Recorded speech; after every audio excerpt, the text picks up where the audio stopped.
السلام علیکم۔ وائس عربیہ میں خوش آمدید۔ کویت نے براہ راست 5 ممالک کی فلائٹس کینسل کر دیں۔ اس خبر کی تفصیل کے لیے ویڈیو کو اینڈ تک مکمل دیکھیں، چینل کو سبسکرائب کریں اور بیل آئیکن کا بٹن دبانا مت بھولیں۔ تفصیلات کے مطابق Kuwait directorate general of civil aviation DGCA نے ایئر لائنز کو جاری کیے گئے ایک نئے سرکولر میں 5 ممالک سے براہ راست پروازیں اور منسلک پروازیں منسوخ کر دی ہیں، جس میں پاکستان، ہندوستان، سری لنکا، بنگلہ دیش اور نیپال شامل ہیں۔ ایئر لائنز کے ذریعے جاری کردہ معلومات کے مطابق تمام بکنگ منسوخ کر دی گئی ہیں۔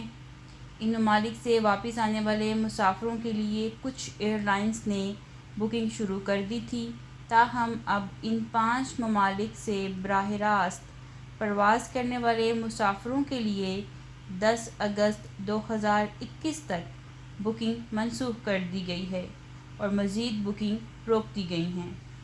تاہم DGCA نے کابینہ کے اس فیصلے پر عمل درآمد کیا ہے، جس میں جائز رہائشی اقاموں کے ساتھ کویت میں داخل ہونے کی اجازت دی گئی ہے اور کہا گیا ہے کہ انہیں 14 دن تک کسی تیسرے ملک میں قرنطین کرنے کی ضرورت نہیں ہے۔ تارکین وطن کو داخلے کی اجازت دینے سے متعلق کابینہ کے فیصلے کے تحت ایسے ممالک سے آنے والے افراد کے لیے جو براہ راست تجارتی پروازوں سے ملک میں داخل نہیں ہو سکتے، ان کے لیے 14 دن تک ٹرانزٹ اسٹیشن میں رہنے کی شرط کو منسوخ کر دیا گیا ہے۔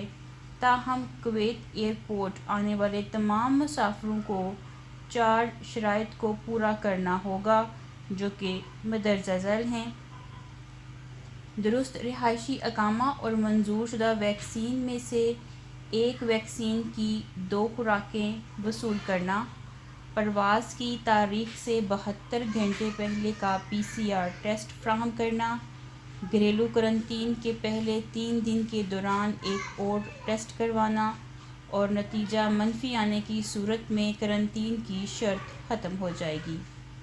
جہاں تک گھریلو ملازمین کی بات ہے، کویتی خاندانوں کی حفاظت اور صحت کو یقینی بنانے کے لیے ادارہ جاتی قرنطین کی ضرورت ہے۔ باخبر ذرائع نے روزنامہ الانباء کو بتایا ہے کہ 16 سال سے کم عمر کو ویکسین کی ضرورت نہیں۔ 1 اگست سے کویت سے پہنچنے سے قبل غیر ملکیوں کے بچوں اور بیرون ملک سفر کرتے وقت کویتی بچوں کو ویکسین حاصل کرنے کی شرط سے استثناء حاصل ہے۔ اسی اپ ڈیٹ کے ساتھ وائس عربیہ سے آپ سے اجازت لوں گی۔ اللہ حافظ۔